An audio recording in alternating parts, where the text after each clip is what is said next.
தண்டனை அனுபவித்தவரே, எந்த தப்பு செய்யாதவர் தண்டனை அனுபவித்து என்ன என்ன இப்படி பார்க்குறீங்க? நல்லா இருக்கிறீங்களா?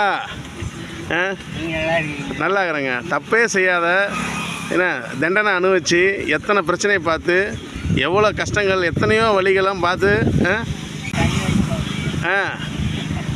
சாப்பிட்டீங்களா? இன்னும் நேரம் ஆகும். எப்போ சாப்பிட்றது? மணி என்ன ஆகுது? கடையில் போய் வாங்கி சாப்பிட்டுருக்கீங்க. எப்படி போய்ட்டுருக்கு வேலையெல்லாம்? சும்மா தான் இருக்கிறீங்களா? வேலை இல்லை இன்னும்? உங்களுக்கு ஒரு வேலை ஒன்று ரெடி பண்ணி தரேன்னு சொன்னேன். அதுக்கப்புறம் அங்கே சொன்னேன்னா அதுக்கப்புறம் உங்களுக்கு வேலை ரெடி பண்ணிட்டு நான் வந்தேன். உங்களுக்கு என்ன வேலை வாங்கி தரேன்னு சொன்ன தெரியுங்களா? நான் இருக்கா செக்யூரிட்டி வேலை ஒரு ஃபேக்ட்ரியில் வாங்கி தரேன்னேன்.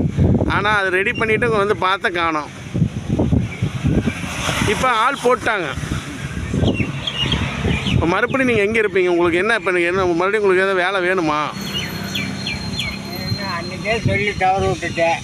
அப்புறம் இன்றைக்கி பேசி இருக்காதுப்பா. அன்றைக்கே சொல்லி அன்றைக்கே அந்த வாய்ப்பு நீங்கள் தக்க வச்சுக்கிங்களா தக்க வச்சுக்க மாட்டீங்களா?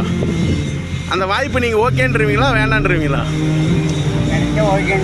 ஓகேன்றீங்க. அப்போ ஒரு வாய்ப்பு உங்களுக்கு தேடி வந்தது. அப்போ நீங்கள் இல்லை. இப்போ இங்கே உக்காந்துருக்கிறீங்க. ரொம்ப நாள் கழிச்சு உங்களை பார்க்குறேனாங்க இந்த ஊரில் உக்காந்துக்கிறீங்க. மறுபடியும் உங்களுக்கு ஒரு வாய்ப்பு வேணுமா வேண்டாமா? அதான் என்னோட கேள்வி. வாய்ப்பு வேணும். வேணும், வேலை வேணும். சரி, அப்போ எப்போ உங்களுக்கு நான் வந்து மறுபடியும் பார்க்குறது இந்த ரூட்டில் வந்து எப்போ வேணால் எங்கே வந்து பார்க்குறது? உங்களுக்கு ஃபோன் நம்பர் உங்கள்கிட்ட ஃபோன் நம்பர் இருக்கா? ஃபோனு எதுவுமே இல்லை. உண்மையான அட்ரஸும் உங்கள் வீடு அட்ரஸ் சொல்லுங்கள் கரெக்டாக. கிழக்கு 2 கிலோமீட்டர் சொசைட்டி இருக்கும். அந்த சொசைட்டிக்கு நீங்கள் சொன்ன அட்ரஸ் நான் கண்டுபிடிச்சிட்டேன். நான் வந்து அங்கே கேட்டு விசாரிச்சுக்கிறேன். நான் மறுபடியும் வந்து உங்களுக்கு வேலையோடு வருவேன். அன்றைக்கி நீங்கள் இருக்கணும். வேணுமாப்பா, அப்போ தான் நமக்கு கொஞ்சம் சோறு கிடைக்கும். கண்டிப்பாக ரேஷன் அரிசி வாங்குறதுக்கு அதுக்கு 50 ரூபா வேணும். ரேஷன் அரிசி பிடி. இப்போ எண்ணெய் காசு வேணுமில்ல, அந்த பருப்பு காசு வேணுமில்ல. அப்புறம் வாங்கி நேற்று முன்னாடி புறகாலம் பண்ணிக்கு வாங்கினேன். வாங்கி வச்சுக்கிட்டேன். அப்புறம் அந்த அரிசி காசு இல்லைப்பா. இந்த எண்ணெய் வாங்குறதுக்கு அந்த அரிசி கொடுத்துட்டு அந்த 50 ரூபா காசு தான் வந்து எண்ணெய் வாங்கினேன். அதுவும் கொடுத்துட்டேன். இப்போ இங்கே வர்றதுக்கு காசு இல்லை. வாங்கிட்டு வந்துட்டேன்.